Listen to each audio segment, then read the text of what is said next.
രക്ഷയുടെ പാതയിൽ. ഈശോമിശിഹായിക്ക് സ്തുതിയായിരിക്കട്ടെ. പ്രിയപ്പെട്ട കൂട്ടുകാരെ, നമ്മൾ പുതിയൊരു ആഴ്ചയിലേക്ക് കടന്നു വന്നിരിക്കുകയാണ്.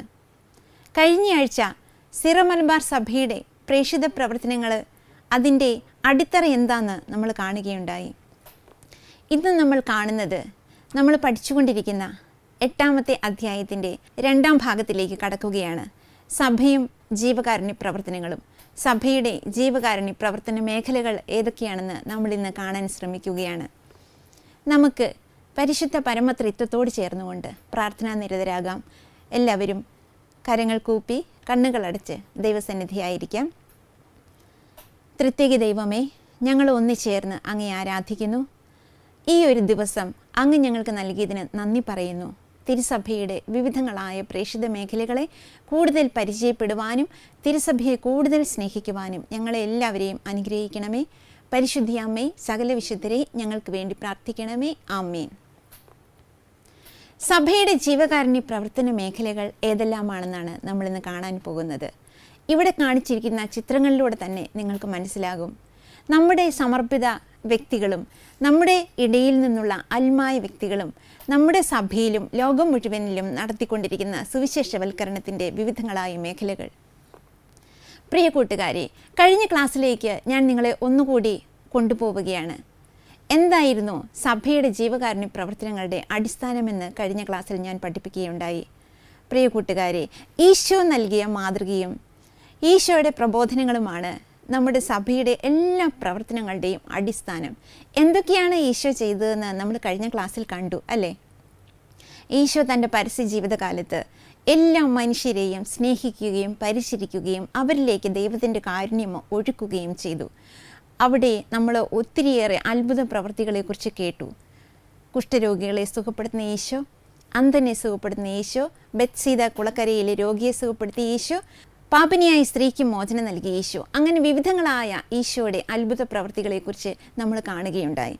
പ്രിയ കൂട്ടുകാരെ, സുവിശേഷത്തിൻ്റെ സന്ദേശവുമായിട്ടാണ് സഭ ഈ ജീവകാരുണ്യ പ്രവർത്തനങ്ങളിലെല്ലാം ഏർപ്പെടുന്നത്. ജാതി മതഭേദമന്യേ വർഗലിംഗ വ്യത്യാസങ്ങളില്ലാതെ സാമ്പത്തിക വേർതിരിവുകളില്ലാതെ ആണ് സഭ ഇന്ന് ലോകത്തിൽ ക്രിസ്തുവിന് സാക്ഷ്യം വഹിച്ചുകൊണ്ടിരിക്കുന്നത്. നമ്മുടെ ഉത്തരവാദിത്വവും നമ്മുടെ ദൗത്യവും ഇതുതന്നെയാണ്. നമ്മുടെ ചുറ്റുപാടുമുള്ള സഹോദരങ്ങളെ സ്നേഹിക്കാനും അവർക്ക് നന്മ ചെയ്യുവാനുമാണ് ഈശോ നമ്മളെയും ക്ഷണിക്കുന്നത്. ഏതെല്ലാമാണ് സഭയുടെ വിവിധങ്ങളായ പ്രവർത്തന മേഖലകൾ? അനാഥരും കുടുംബങ്ങളിൽ നിന്ന് തിരസ്കരിക്കപ്പെട്ടവരുമായ കുട്ടികളും മുതിർന്നവരും, മക്കളുടെയും ബന്ധുജനങ്ങളുടെയും സാന്നിധ്യമോ സഹായമോ ലഭിക്കാത്ത വയോവൃദ്ധരായ ജനങ്ങൾ, രോഗികൾ, മരണാസന്നർ, അംഗവൈകല്യമുള്ളവർ, ബുദ്ധിമാന്ദ്യം വന്നതിൻ്റെ പേരിൽ വീട്ടിൽ നിന്നും സമൂഹത്തിൽ നിന്നും ഒക്കെ മാറ്റി നിർത്തപ്പെട്ട നിരാലംബരായിട്ടുള്ള മനുഷ്യവ്യക്തികൾ, മാനസിക ആരോഗ്യം നഷ്ടപ്പെട്ട നമ്മുടെ പ്രിയപ്പെട്ട സഹോദരങ്ങൾ, ചൂഷണത്തിനിരയായ സ്ത്രീകൾ, കുട്ടികൾ, എയ്ഡ്സ്, ക്യാൻസർ, ഇപ്പോൾ ഒരു മഹാമാരി വന്നിരിക്കുകയാണ് കോവിഡ്.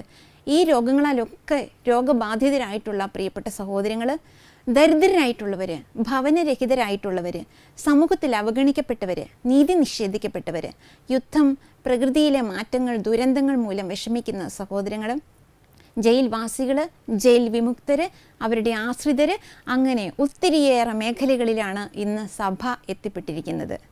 പ്രിയ കൂട്ടുകാരെ, ഈ ചിത്രങ്ങളിൽ കാണുന്ന പോലെ തന്നെ നമ്മുടെ സമർപ്പിത സഹോദരങ്ങളും നമ്മുടെ അൽമായ സഹോദരങ്ങളും ചെയ്യുന്ന പ്രവർത്തനങ്ങൾ ഏറെ ശ്ലാഘനീയമാണ്. അവരുടെ പ്രവൃത്തികൾ ഈശോയുടെ സ്നേഹം കൊണ്ട് അവർ നിറഞ്ഞു ചെയ്യുന്ന ഓരോ പ്രവൃത്തികളുമാണ്. എത്രയേറെ മനുഷ്യരെയാണ് അവർക്ക് സാന്ത്വനം നൽകിക്കൊണ്ടിരിക്കുന്നത്. ഇവിടെ നമ്മൾ കാണുന്നത് അനാഥരും കുടുംബങ്ങളിൽ നിന്ന് തിരസ്കരിക്കപ്പെട്ടവരുമായ മുതിർന്നവരെയും അതുപോലെ തന്നെ കുട്ടികളെയും ഒക്കെ ശുശ്രൂഷിക്കുന്ന പ്രിയപ്പെട്ട സഹോദരങ്ങൾ. വിശുദ്ധ ചാവറയച്ചൻ പറയുന്നുണ്ട്, പള്ളികളോട് ചേർന്ന് പള്ളിക്കൂടം വേണമെന്നത്. നമുക്കറിയാം, ഇന്ന് കേരളത്തിലേക്ക് നോക്കിയാൽ തന്നെ എത്രയേറെ സ്കൂളുകളും എത്രയേറെ കോളേജുകളും ഒക്കെ നമ്മുടെ കത്തോലിക്ക സഭയുടേതായിട്ടുണ്ട്. അതിലൂടെ എല്ലാം ദൈവത്തിൻ്റെ സ്നേഹം കത്തോലിക്ക സഭ പ്രഘോഷിച്ചുകൊണ്ടിരിക്കുകയാണ്. അതുപോലെ ആതുരാലയങ്ങൾ, ആരും ആശ്രയമില്ലാത്ത എത്രയോ പേരെയാണ് നമ്മുടെ സമർപ്പിത സഹോദരങ്ങൾക്ക് ശുശ്രൂഷിച്ചുകൊണ്ടിരിക്കുന്നത്. പ്രിയ കൂട്ടുകാരെ, ഇന്ന് ലോകത്തെ മുഴുവൻ ബാധിച്ചിരിക്കുന്ന ഒരു കോവിഡ് എന്ന മഹാമാരി എത്തിയിരിക്കുകയാണ്. ഇതിനിടയിലും നമ്മുടെ കത്തോലിക്ക സഹോദരങ്ങൾ എത്രയേറെ മനുഷ്യർക്കാണ് സഹായങ്ങൾ എത്തിച്ചു കൊടുത്തത്. നമുക്കറിയാം, ഭക്ഷണ കിറ്റുകൾ നൽകിയും കോളനികളിലും മറ്റും താമസിക്കുന്ന എല്ലാ സഹോദരങ്ങളുടെയും ഇടയിലേക്ക് കടന്നു ചെന്നുകൊണ്ട് അവരെയൊക്കെ ശുശ്രൂഷിച്ചുകൊണ്ട് കടന്നു പോകുന്ന നമ്മുടെ പ്രിയപ്പെട്ട സഹോദരങ്ങൾ, അവരുടെയൊക്കെ സേവനങ്ങൾ നമുക്ക് മറക്കാനാവില്ല, ഒരിക്കലും മറക്കാനാവില്ല. അതുപോലെ തന്നെ കത്തോലിക്ക സഭയുടെ ഒരു വലിയ പ്രസ്ഥാനമാണ് കാരിത്താസ് ഇന്ത്യ. അതിലൂടെയൊക്കെ ചെയ്യുന്ന, കോവിഡ് വന്നപ്പോഴൊക്കെ അവർ ചെയ്ത പ്രവർത്തനങ്ങൾ ഒത്തിരിയേറെ ശ്ലാഘനീയമായ പ്രവർത്തനങ്ങളാണ്. സമർപ്പിത സഹോദരങ്ങളും എല്ലാം അതിൽ പങ്കുചേർന്നു. അൽമായ സഹോദരങ്ങളും അവരുടെ കൂടെ ചേർന്നുകൊണ്ട് അവരെയൊക്കെ സഹായിക്കുകയും അവരെ എല്ലാം ശുശ്രൂഷിക്കുകയും പരിചരിക്കുകയും ഒക്കെ ചെയ്തത് നമ്മൾ കണ്ടുകൊണ്ടിരുന്നു. അതുപോലെ തന്നെ നമ്മുടെ സമർപ്പിത സഹോദരങ്ങളും അൽമായ സഹോദരങ്ങളും ആവശ്യത്തിനുള്ള മാസ്കുകളൊക്കെ തയ്യാറാക്കുന്നു. അതുപോലെ നിങ്ങളെപ്പോലെയുള്ള യൂത്ത്, അവരുടെ പ്രവർത്തനങ്ങൾ ശ്ലാഘനീയമായിരുന്നു. ടാസ്ക് ഫോഴ്സായിട്ട് പ്രവർത്തിച്ച ഒത്തിരി പേരെ നമ്മൾ മാധ്യമങ്ങളിലൂടെയും ഒക്കെ കാണുകയുണ്ടായി. എല്ലാവരുടെയും സേവനങ്ങൾ മൂലം ദൈവത്തിൻ്റെ സ്നേഹം ഇന്ന് ലോകത്തിലേക്ക് പരന്നുകൊണ്ടിരിക്കുകയാണ്. പ്രിയ കൂട്ടുകാരെ, അതുപോലെ നമ്മുടെ സഭയുടെ ശ്രേഷ്ഠന്മാർ തന്നെ തങ്ങളുടെ ജീവിതം പകുത്തു നൽകിയവരാണ്. നമുക്കറിയാം, ഒത്തിരിയേറെ ജാതി മതഭേദമന്യേ തങ്ങളുടെ വൃക്കകൾ ദാനം ചെയ്ത പ്രിയപ്പെട്ട ഇടയ ശ്രേഷ്ഠന്മാർ, അഭിവന്യമാർ മുരിക്കൻ പിതാവ്, നമ്മുടെ ഇടയിൽ നിന്നും വേർപിരിഞ്ഞു പോയ ചെറിയാനച്ചൻ, ചിറമേലച്ചൻ, സെബാസ്റ്റ്യനച്ചൻ, ഇങ്ങനെ സഭയിലെ ഇടയ ശ്രേഷ്ഠന്മാർ തന്നെ നമുക്കൊരു മാതൃക നൽകിയിരിക്കുകയാണ്. അതുപോലെ തന്നെ നമ്മുടെ സന്യാസിനി സഹോദരങ്ങൾ, അവരുടെ മാതൃകകൾ നമുക്ക് മറക്കാനാവില്ല. സ്വന്തം സമുദായത്തിൽ നിന്ന് മാത്രമല്ല, മറ്റ് സമുദായങ്ങളിൽപ്പെട്ടവർക്കും സ്വന്തം ജീവൻ പകുത്തു നൽകാൻ അവരൊക്കെ കാണിച്ച സ്നേഹം നമുക്കെന്നും പ്രചോദനാത്മകമായിട്ടുള്ള ഒരു കാര്യം തന്നെയാണ്. പ്രിയ കൂട്ടുകാരെ, നമ്മുടെ സേവനങ്ങൾ ഇവിടെ ഒന്നും ഒതുങ്ങി നിൽക്കുന്നില്ല. ഇവിടെ നിങ്ങൾ കാണുന്ന ഈ ചിത്രം കടലോര മേഖലകളിലേക്ക് പോയി നമ്മുടെ സമർപ്പിതർ വചനം പ്രഘോഷിക്കുന്നതാണ്. അവരെ കാണുകയും അവരുടെ വേദനകളിൽ പങ്കുചേരുകയും അവരെ ശുശ്രൂഷിക്കുകയും ചെയ്യുന്ന നമ്മുടെ പ്രിയപ്പെട്ട സഹോദരങ്ങൾ. അങ്ങനെ കത്തോലിക്ക സഭയുടെ പ്രവർത്തന മേഖലകൾ അങ്ങനെ ലോകത്തോളം വ്യാപിച്ചു കിടക്കുന്ന ഒന്ന് തന്നെയാണ്. ഇവിടെ ഞാൻ കാണിച്ചിരിക്കുന്ന ഈ ഒരു ചാർട്ട് സഭയുടെ ജീവകാരുണ്യ പ്രവർത്തന മേഖലകളെ കേരള സഭയിലെ മാത്രം ഒറ്റ നോട്ടത്തിലൊന്ന് നിങ്ങൾക്ക് മനസ്സിലാകാൻ വേണ്ടിയാണ്. ഈശോ നമ്മളോട് പറഞ്ഞിരിക്കുന്നത് എന്താണ്?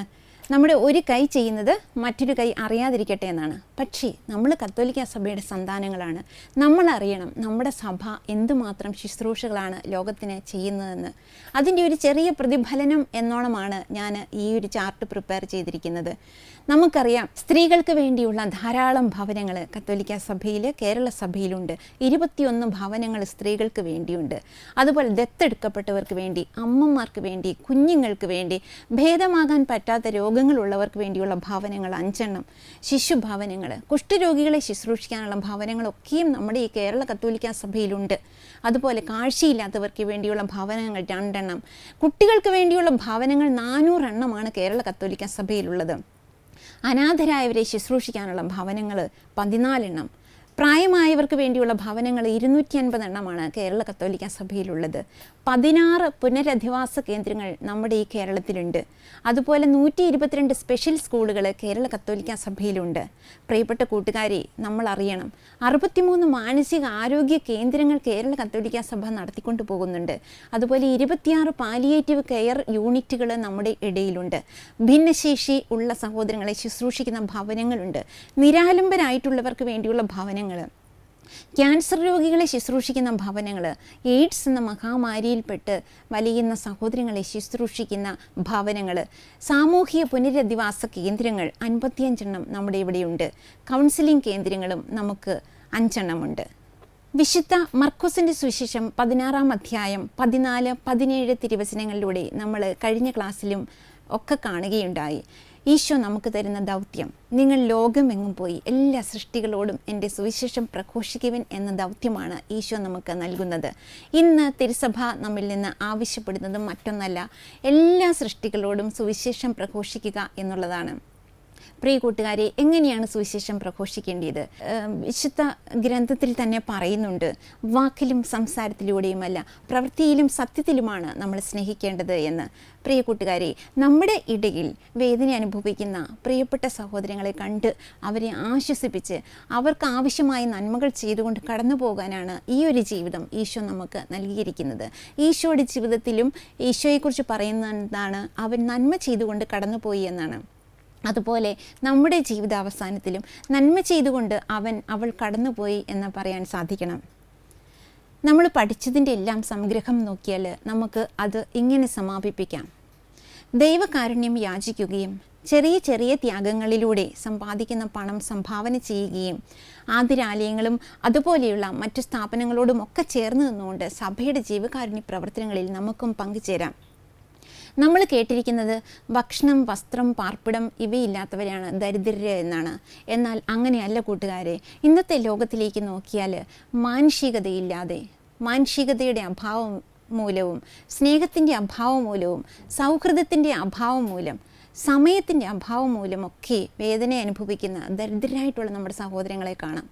അവർക്കൊക്കെ നമ്മുടെ സമയം കൊടുത്ത് അവരെയൊക്കെ ശുശ്രൂഷിച്ച് അവരെയൊക്കെ സ്നേഹിച്ച് ജീവിക്കാനുള്ള ഒരു വിളിയാണ് ദൈവം നമുക്ക് തന്നിരിക്കുന്നത്.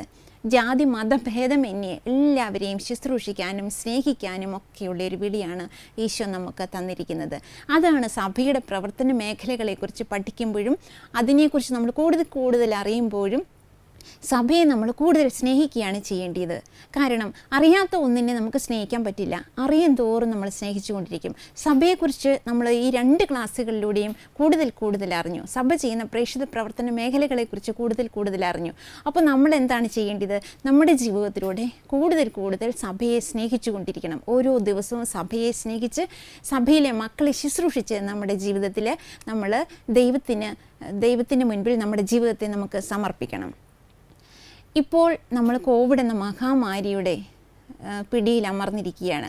നിങ്ങൾക്ക് സാധാരണയായി ഈ അധ്യായം പഠിക്കുമ്പോൾ തരുന്ന പ്രവർത്തനം എന്ന് പറയുന്നത് നമ്മുടെ അടുത്തുള്ള ആതുരാലയങ്ങളും മറ്റ് സ്ഥാപനങ്ങളും ഒക്കെ സന്ദർശിച്ച് ഒരു റിപ്പോർട്ട് എഴുതിക്കൊണ്ട് വരാനായിരുന്നു. ഈ സാഹചര്യത്തിൽ അത് പറ്റാത്ത കാരണം ഞാൻ നിങ്ങൾക്ക് ഇവിടെ ഒരു ലിങ്ക് തന്നിട്ടുണ്ട്. ഈ ലിങ്ക് നിങ്ങളെല്ലാവരും കണ്ട് അതിൽ കാണുന്ന വീഡിയോ കണ്ട് അതിൽ ഇപ്രകാരമാണ് നമ്മൾ കാണുന്നത്.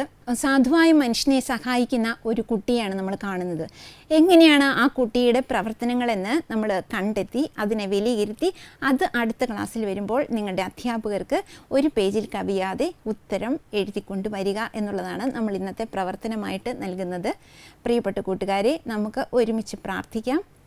കാരുണ്യവാനായ ദൈവമേ, ഇന്നേ ദിനം അങ്ങയുടെ മുൻപിൽ ആയിരുന്നുകൊണ്ട് തിരുസഭയുടെ വിവിധ മേഖലകളെക്കുറിച്ച് പ്രവർത്തനങ്ങളെക്കുറിച്ച് പഠിക്കുവാൻ ഞങ്ങൾക്ക് നൽകിയ അവസരത്തെ ഓർത്ത് നല്ല ദൈവമേ, ഞങ്ങൾ ഒന്നിച്ചേർന്ന് നന്ദി പറയുന്നു. നിത്യം പിതാവും പുത്രനും പരിശുദ്ധാത്മാവുമായ സർവേശ്വര, ആമേൻ. ഈശോ മിശിഹായിക്ക് സ്തുതിയായിരിക്കട്ടെ.